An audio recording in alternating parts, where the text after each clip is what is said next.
हर हर महादेव, मैया पार्वती की जय। तो आज हम एक ऐसा भजन सुना रहे हैं जो एक भक्त है, शिव भक्त है।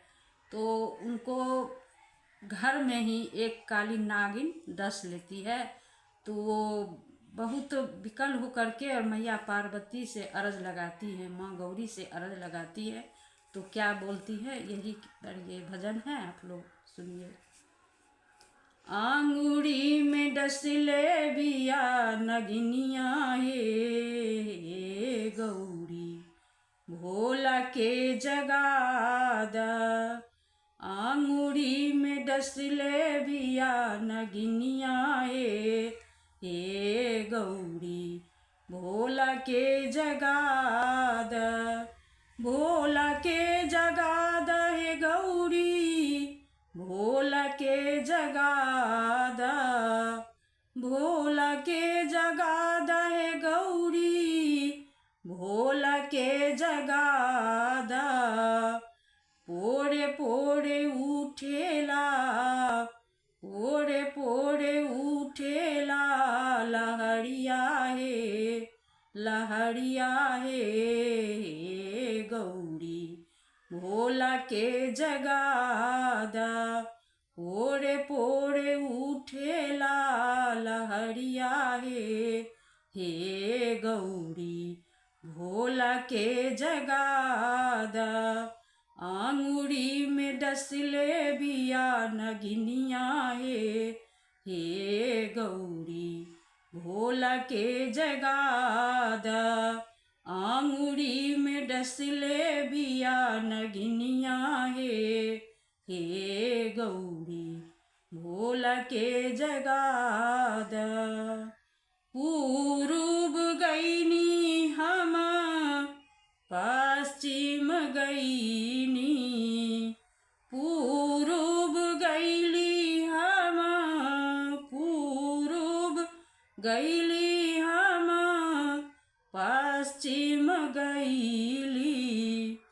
कादहू न मिले, कादहू न मिले विषधरिया हे गौरी, भोला के जगादा।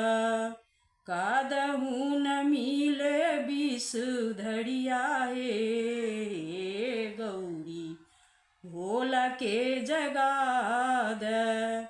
पोड़े पोड़े उठेला, पोड़े पोड़े उठेला लहरिया हे, लहरिया हे गौरी, भोला के जगादा। आंगुरी में डसले बिया नगिनिया हे, नगिनिया हे गौरी, भोला के जगादा। भोला के जगादा है गौरी, भोला के जगादा। भोला के जगादा है गौरी, भोला के जगादा। पोड़े पोड़े उठेला लहरिया हे गौरी, भोला के जगादा। पोड़े पोड़े उठेला लहरिया हे गौरी, भोला के जगादा। झूठ भइल ओझबा के झाड़ फूक जंतर, झूठ भइल ओझबा के झाड़ फूक जंतर। अब जियाब हम भोला दी है जंतर, अब जियाब हमें भोला दी है जंतर। बांधली है हमारी नजरिया हे, नजरिया हे गौरी, भोला के जगादा। बांधली है हमारी नजरिया हे गौरी, भोला के जगादा। भोला के जगा दहे गौरी, भोला के जगा द, भोला के जगा दहे गौरी, भोला के जगा द। पोरे पोरे उठेला, पोरे पोरे उठेला लहरिया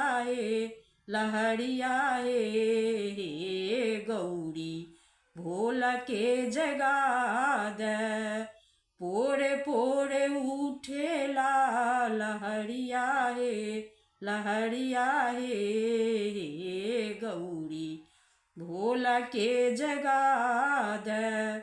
आंगुरी में डसले बिया नगिनिया